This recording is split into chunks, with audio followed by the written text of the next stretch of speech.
Session is to introduce to you and to reflect possibly on a local initiative that has been initiated by some of us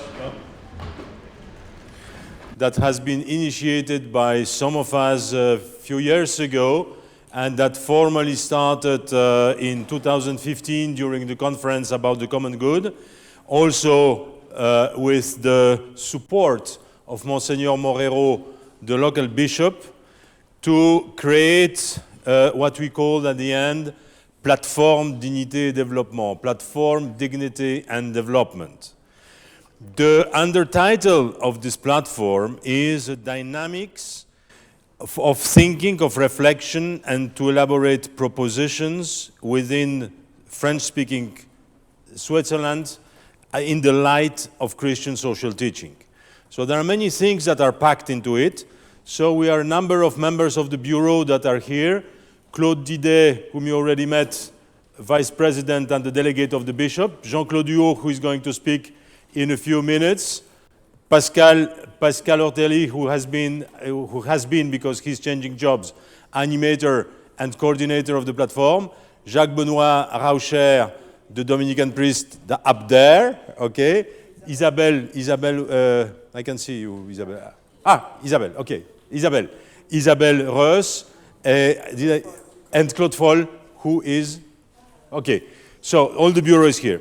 So we started with the idea that we will have a first cycle of 4 years, which will be terminated with the international conference, the conference that we are having today. So what was the initial idea? I'm not going to spend too much time, but the initial idea was that somewhere within the dioceses, and you know that, maybe you know that French-speaking Switzerland, there are one diocese and a half, because there is Geneva, Lausanne, Fribourg, Neuchâtel is under the same dioceses, and you have the dioceses of Wallis, but it's not only French-speaking, has a German-speaking part, and part of the French-speaking Switzerland, Jura, belongs to the dioceses of Basel. So it's a complex linguistic and ecclesial geography, but it's not very important. The point was, our thinking was that there were somewhere in the field groups of people reflecting about different issues related to social life, and there were Christians that were looking or using some elements of Christian social teaching. So the idea was to bring them together time to time and to exchange on their issues that have been deepening. So we started with 4 or 5 groups about ecology, about poverty, about unemployment, about health at work, about, what else? I think that's more or less all about money also. And in order to support these groups, we took some pages of Evangelii Gaudium, where the Pope Francis makes a number of oppositions. You may remember, time is more important than space, totality is more important than parts, etc., etc. So we devoted one evening to each of these oppositions, dwelling with external support, but also drawing on the work of the groups. We discovered that the groups were not so strong as we suspected. That was the discovery, and there was a difficulty of attracting people that were still professionally active. So people that did not retire yet. So we went on with this activity, but we used an idea that emerged many years ago during meetings of Association AISEC, when we used to try to have summer schools about Christian social thought in Chartres. And we said ourselves, why not try to use a new technology in order to put together a cycle of short videos that would help and initiate a possible training and development in fundamental issues of Christian social teaching. So the idea was not to run through the different encyclicals and make lecture about Christian social doctrine. And when I speak Christian, it's very important not to be only Catholic, but to include Protestant, different currents of Protestantism, Anglicanism, and Orthodoxy. So to be open and to try to find what is common to our traditions. So what we did, and that's what Pascal is going to introduce in a few moments, we did with, and it required a lot of energy and a lot of money also, we managed to create 6 videos, but with the idea this should be targeted to the people that are professionals, young professionals, that are confronted with different professional settings. And in each of these professional settings, there are peculiar challenges or dilemmas. And the idea was to show or to indicate the directions into which the Christian social doctrine could provide a light, not the solution, but an element of the solution, and in this way to start a, let's say, formative cycle. So Pascal has been in charge in managing the videos, putting them together, but also with Jean-Claude and others, and Jacques Benoit, to put in place a pedagogical support. So unfortunately for many of you, it is the videos are in French.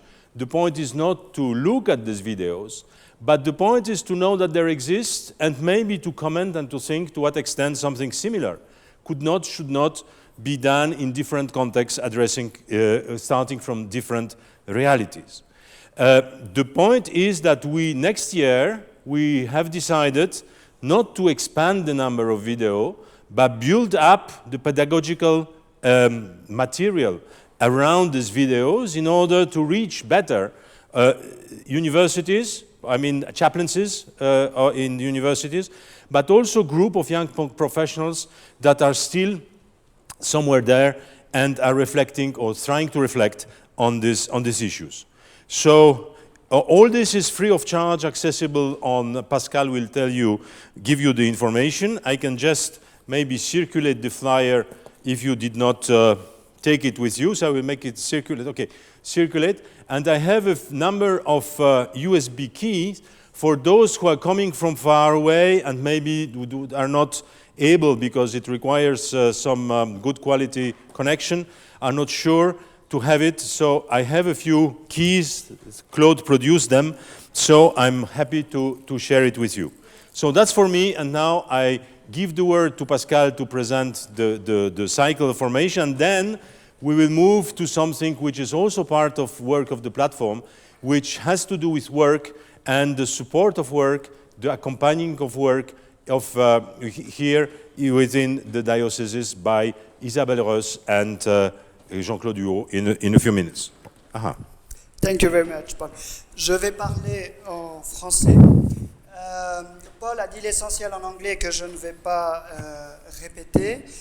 J'aimerais juste souligner que tout est parti des allumeurs d'étoiles. C'était un petit peu notre leitmotiv, une expression de Claude d'idée, de se dire, bah tiens, comment la plateforme peut servir, on pourrait dire, d'incubateur ou justement voilà, comment on peut arriver par notre travail à déclencher d'autres synergies et à faire avancer les gens dans leur propre réflexion. Donc, ces vidéos ne sont pas des clés, des solutions clés en main, mais plutôt des impulsions qui sont données, qu'on a essayé de donner, donc quelques pistes. Je pense qu'elles elles donnent plus, à la fin, on se pose plus de questions qu'on a de réponses. Mais bon, ça c'est aussi un petit peu le rôle de l'éthique. On les a voulu aussi dans une conception assez large, c'est pour ça qu'on parle d'éthique sociale chrétienne, et aussi, comment dire, quand même donner aussi du contenu sur ce qu'est cette éthique sociale chrétienne, et quand même aborder aussi la doctrine sociale de l'Église dans une perspective un petit peu plus classique. C'est pour ça que le premier, bon là vous avez le clip de lancement, le premier module de cette formation, Introduction à l'éthique l'éthique sociale chrétienne pour nourrir la vie, et en fait un module composé de 6 chapitres vidéo, où nous commençons... Ah, ok. So we start with 7 videos. The first one, introductory one, is made of 6 sub-chapters, if you want, which provide the setting of what social ethics is, and you will recognize some faces, as at least some names that have been in the program of today's conference. Ok. Alors, maintenant, si j'entre dans ce premier module, on commence par les repères bibliques. Donc, ancrer les choses, bien sûr, dans l'Écriture. Ensuite, et c'est Jean-Claude qui a fait ce module, on va partir du côté historique, voir comment la doctrine sociale ne commence pas, bien sûr, avec Rerum Novarum, donc voir aussi qu'est-ce qu'il y avait avant. Et ensuite, comment ce corpus s'est thématisé. Et là, c'est Véronique Guécrosier qui a réussi le pari en 5 minutes de dire un mot sur chaque grand texte du magistère. Ok, ouais. Ensuite, Jacques Benoît a essayé aussi de thématiser quelle est la nature de ce corpus de l'éthique sociale pour mieux après pouvoir l'utiliser. Édouard nous a donné une perspective réformée, quoique très très large aussi. Et enfin, dans ce 6e chapitre, le jésuite Étienne Perrault a, si vous voulez, résumé et thématiser ce qu'on essayait de faire, c'est-à-dire de partir des dilemmes. So there are 4 sub-chapters. Tu peux aller plus bas? So first is the biblical sources. The second is about the historic development. The third about historic development. The fourth about the nature of Christian social teaching. The fifth about the Protestant ethics at work, not off work, but at work in activity. And the sixth one provides the setting of the next volumes, chapters or modules, because it starts from the idea of dilemma, the decision that I'm compelled to take in a given circumstances, and this has been done by Étienne Perrault, a Jesuit from between Paris and Geneva and Lyon. Ok. Et la suite des modules, nous avons 5 modules thématiques qui reprennent différents secteurs d'entrée professionnelle assez larges. Hein. Donc un premier module entreprise et finances qui a été piloté par Paul Debinski avec le témoignage d'un grand entrepreneur à la retraite, le témoignage aussi de Maria Novak qui a favorisé le droit à l'initiative économique et puis aussi beaucoup d'initiatives. Et il y avait encore quelqu'un, Agentes, oui. Et aussi le témoignage d'un entrepreneur, d'un patron en activité qui a une entreprise, une agence de voyage et aussi une agence pour organiser des pèlerinages et qui essaye vraiment d'avoir un management chrétien. So each of these videos is between 20 and 25 minutes. I'm speaking of the number 2 to 6. The number 2 is about enterprise and finance. In each of these 20 minutes, we have 5 or 6 people that speak, and there is one leader that provides a general line of argument. In this case, it was myself, with also using the testimonies of entrepreneurs, of Maria Novak, who is used to establish microcredit in France, and Étienne Perrault, who is ethicist in finance. So next, médecine et soins. Alors là, il a été piloté par Thierry Collot, qui n'a pas pu être là aujourd'hui, médecin et professeur de théologie morale.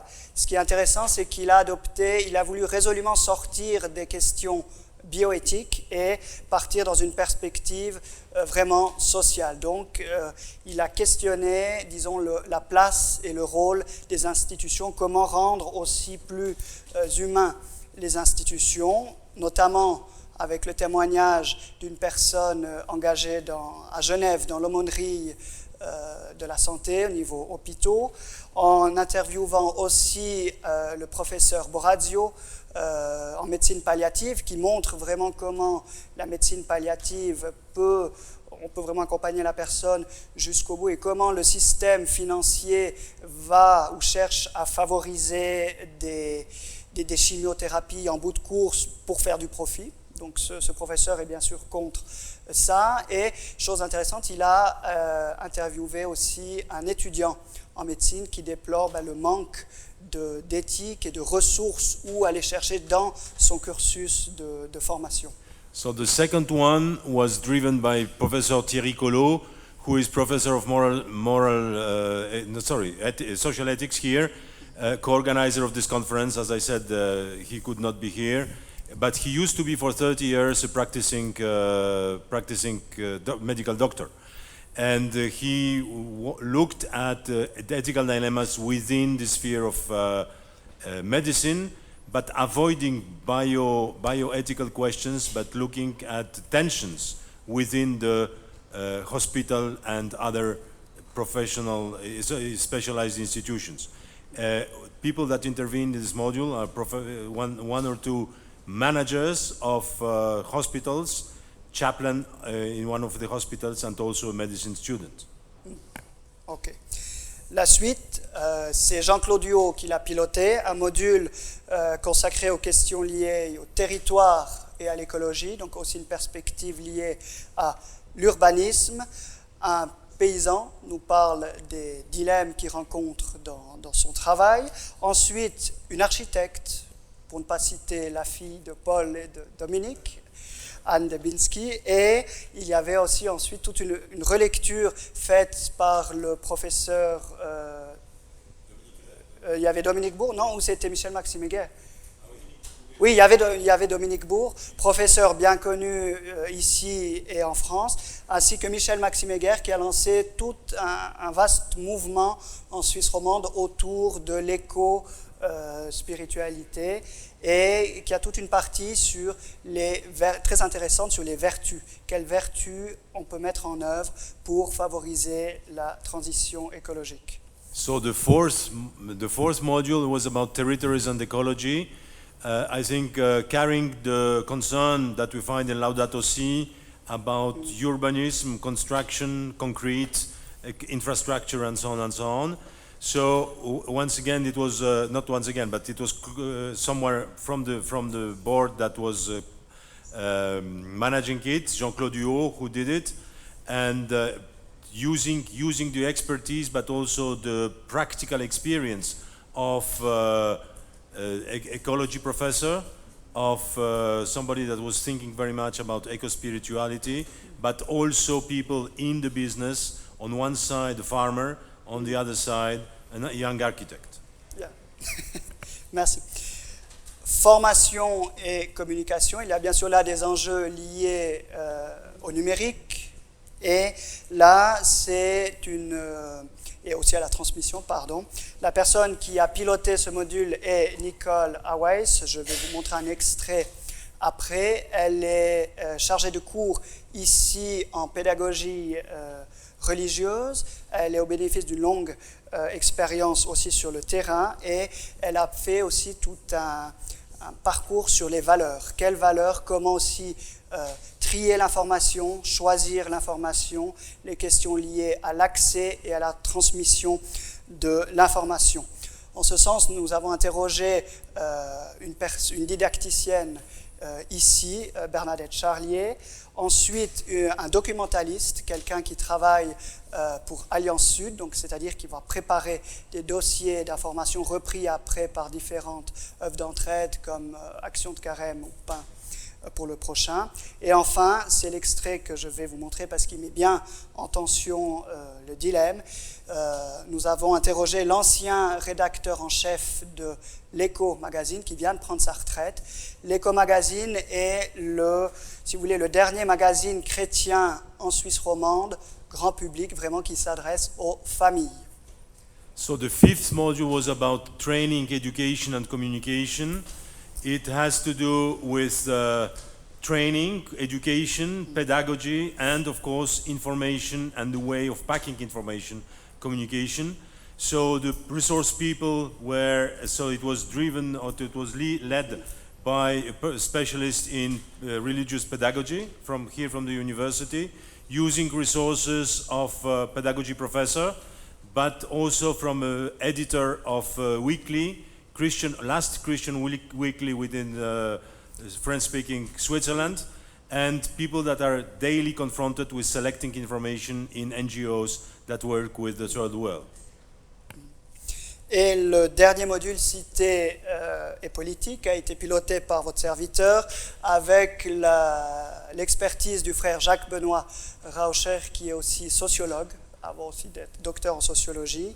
Et nous avons interviewé deux femmes engagées tant au niveau exécutif que législatif, donc une parlementaire et une conseillère d'État de différents partis, où pour nous le but était de montrer comment un chrétien est amené en faisant de la politique parfois à se salir les mains, donc jusqu'où aller dans la compromission et comment faire aussi avec tout ça. Ensuite, on a essayé de ne pas perdre de vue non plus l'engagement citoyen, donc avec cette distinction la politique et le politique, et cette dimension aussi prophétique. Et là, en ce sens, nous avons un jeune ici à Fribourg qui a développé une entreprise Laudato Si, donc des jardins participatifs, il s'appelle Lionel Avanté, et aussi il fabrique des pâtes artisanales bio. So the last one is about politics. Cite means civitas in the noble sense of the term. The point is to what extent and how Christians should or should not take part in the social life, even if they disagree with some of these elements. So it's about participation with the drivers, where Pascal on one side, Jacques Benoît on the other, using resource person coming from active politicians here at the legislative but also at the executive levels, and also not omitting the civic involvement, and drawing on the recent experience of a young entrepreneur who started a few years ago a small enterprise under the name Laudato Si, organizing shared gardens, but also producing pasta. Vous avez ici l'adresse du site internet de la formation, et ainsi que l'espace participant. Vous pouvez vous inscrire en dessous pour avoir le mot de passe que vous verrez ici et que je peux vous donner sans problème. Et c'est juste pour vous donner un petit aperçu, je ne vais pas aller très loin, de ce qu'on a mis So once derrière. again, this is free of charge, but if you want to take part in the training, you can enter with the keyword that Pascal is providing. You can enter the private part of the website, and after every module there are possibility to have an exchange, and there are one or two questions that are asked by the animators in order to check to what extent some key messages have been absorbed. And then there is a possibility also, and people are asked to draw on their experience in order to respond or to echo things that have been said during the module. Voilà. Donc là, vous avez un exemple de travail d'appropriation pour chaque module. Pour les participants qui le désirent, ils peuvent réaliser un travail d'appropriation pour essayer justement de faire le lien entre ce qui est un petit peu plus théorique avec cet enseignement social et leur propre pratique. Je vous propose maintenant donc de visionner un extrait. So we propose to have a 3 minutes clip of one of the persons that was in the before last module, Patrice Favre, who used to be for many years the chief editor of this weekly, and just now since 2 months he has retired. Un autre métier qui est confronté au dilemme par rapport à la communication et à la formation, c'est évidemment le métier de journaliste. Celui-ci est confronté à la question du choix de la formation qu'il choisit de transmettre ou de ne pas transmettre. Quels sont ses principes pour le faire? Et il est aussi confronté à des questions économiques qui vont engendrer une certaine pression pour déterminer si les informations pourraient avoir des effets sur sa propre publication. Nous allons donc écouter Patrice Favre qui va nous présenter ses dilemmes et qui va se positionner par rapport à son métier de rédacteur en chef. Alors, quand je suis venu à l'Éco-Magazine, ça fait disant la question était qu'est-ce que je veux faire, ou qu'est-ce que je ne veux pas faire aussi, parce que j'avais quand même pas mal travaillé dans les médias.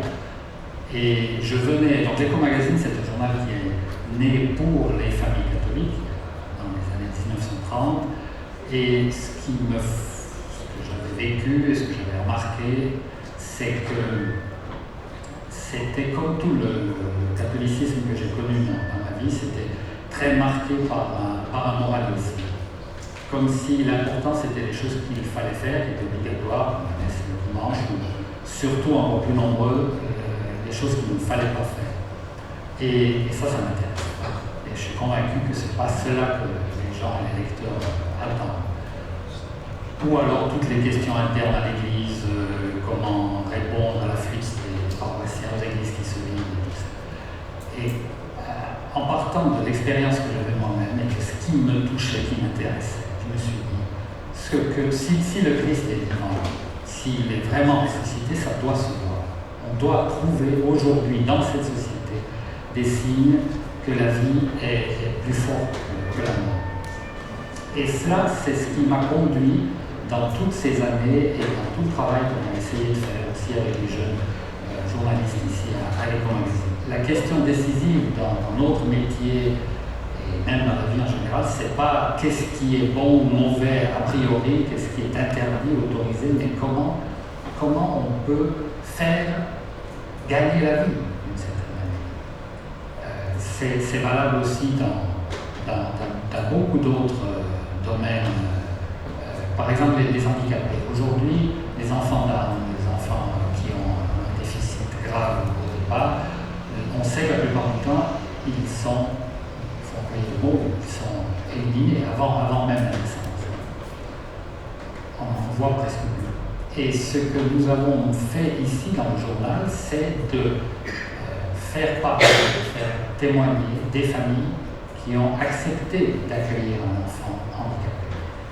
Sans cacher que c'est difficile, sans cacher qu'il y a une vraie souffrance, que parfois sont des moments très difficiles dans la famille, mais que ces enfants, justement avec leur faiblesse, apportent une joie incroyable, une joie qui est bouleversante dans certains cas. Donc, on peut, dans ce métier, dans un média comme l'Éco Magazine, montrer que la vie peut être plus forte que toutes ces forces de mort qui sont autour de nous. L'écologie, on a beaucoup passionné pour l'encyclique du pape François qui défend la nature et qui pousse à une autre vision de la société et du développement. Vous voyez le succès du film Demain, par exemple, qui a été apprécié par énormément de gens et qui montre des initiatives possibles pour chacun. Donc il ne suffit pas, même si on le fait aussi, de dénoncer une société qui va dans le mur, mais on montre des initiatives de gens qui ont le courage parce qu'ils vivent quelque chose, parce que je pense qu'il y a une espérance qui vient d'une foi vécue, une intériorité vécue, qui fait qu'on construit quelque chose, on s'approche des gens, on ouvre une porte, on rend possible une relation là où tout semblait perdu, et c'est ce qui permet à la vie de reprendre et de continuer. Et c'est ça que j'ai essayé, parce qu'évidemment il y a toujours des limites importantes, mais de transmettre et de faire passer à travers ce métier, parce que je pense que c'est aussi cela qui peut motiver les gens à se dire ça vaut encore la peine de s'informer, ça vaut encore la peine de soutenir un média de ce genre. La contrainte la plus forte, elle est d'ordre économique, il ne faut pas se cacher. Un journal, surtout le nôtre, qui n'est financé que par ses lecteurs, il n'y a pas de subvention non plus.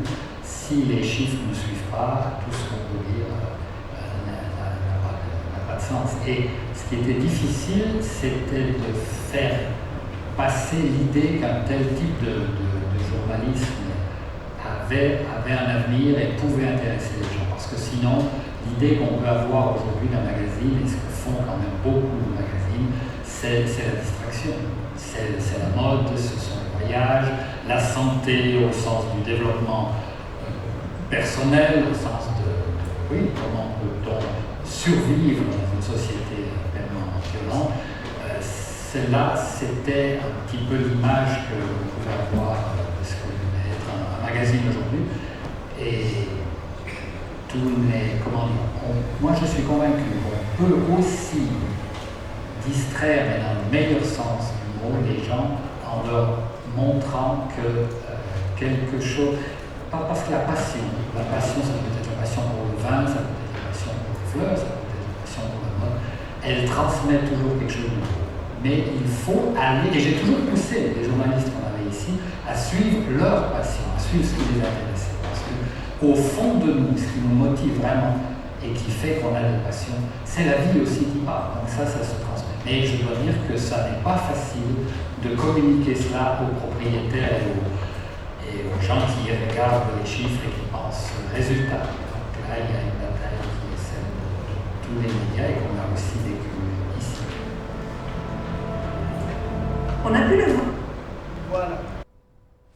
Alors, vous avez vu, et ça c'était aussi un choix et une mission confiée à la plateforme Dignité Développement, vous avez vu des figures là de Suisse romande. C'est vrai qu'on s'est centré sur notre réalité locale du terrain, ce qui n'empêche pas que ces contenus vidéo sont à la disposition de tout un chacun. C'était aussi notre but de rendre ces contenus accessibles pour pas qu'ils dorment seulement dans les petites frontières de la Suisse romande, mais qu'ils puissent aussi servir pour animer d'autres types de formations et de séminaires. Voilà, moi... ouais. To go to people that are somewhere around, people that you could meet on the train or on the bus, to show also that things happen here, and it's not only an abstraction somewhere with having people speaking from star position because they are known by everybody. No, we choose to go to normal people, let's say, more or less normal people around that have something to communicate also from their professional practice. So the challenge is now for us to develop a material approach, but also to share it, and we look very much forward, if you have time, to have a look at it and to send us a message saying what is good, what is bad, how it could be extended, how it could be useful in the context and situations or associations that, we will be very, very happy to support this kind of activities and exchanges. Ça, je ne l'ai pas encore dit en français. Oui, vraiment, si on peut avoir vos commentaires, vos retours et compter aussi sur votre aide pour aider à diffuser dans vos réseaux ce contenu. Grand merci. Manfred.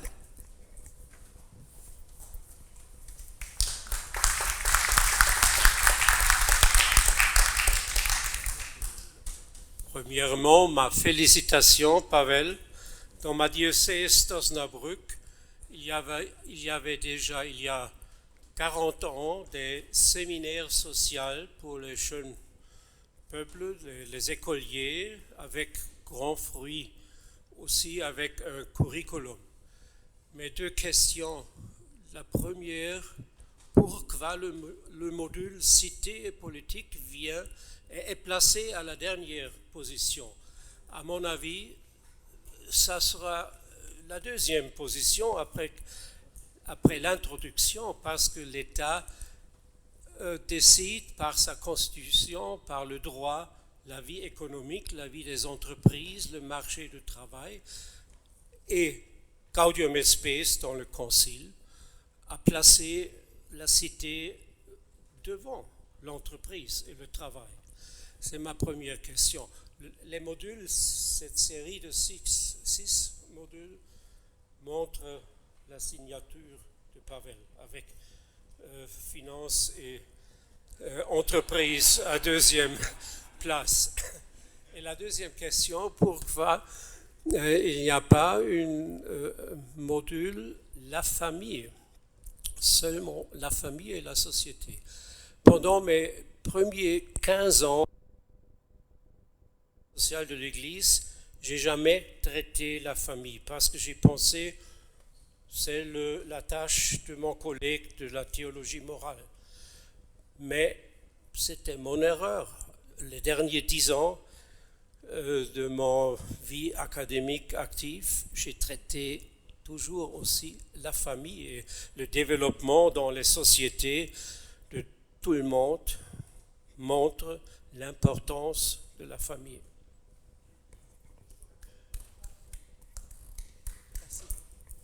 Alors, Hélène encore, et voilà. Oui, juste.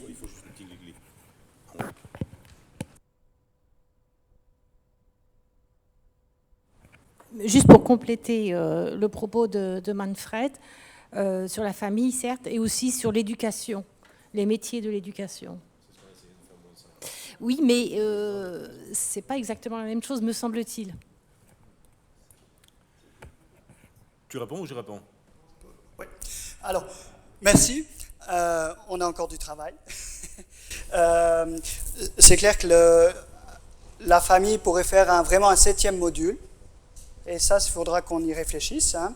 Et si je reviens sur l'ordre des modules, il y a bien sûr la marque de Pavel, mais il y avait aussi des contraintes. On a été très pragmatique. C'est-à-dire, on dit on commence par la finance parce qu'on a Pavel, Thierry Collot, et c'est vraiment quelque chose qui s'est construit en route. Mais ça serait tout à fait possible de vraiment mettre le 6e module cité politique en 2e position après l'introduction générale, et c'est vrai que là, ça ferait pleinement sens. Hein. Après, il faut voir est-ce qu'on parle de la personne vers le bien commun ou du bien commun vers la personne, mais les deux sont liés, on ne peut pas dissocier les deux. The question of Manfred was why the politics and civitas appear only at the sixth place. The answer is pragmatic. We started from we could realize rather quickly, and so that was finance, that was medicine, and the other three required a little bit of strategic thinking and preparation. We were working under strong budget constraints, so that's the reason why we have limited to 6, but we hope to be able in the future to add other modules, and we are happy for any suggestions, and not only the suggestion of the team, but also the suggestion how to structure, what kind of inputs should be brought into it, so a kind of pedagogical support. So it's exactly what the kind of interaction that we would have across borders, also linguistic borders, with members of IESEC, members of the future of work, and Laudato Si, and any people that are interested in this activity.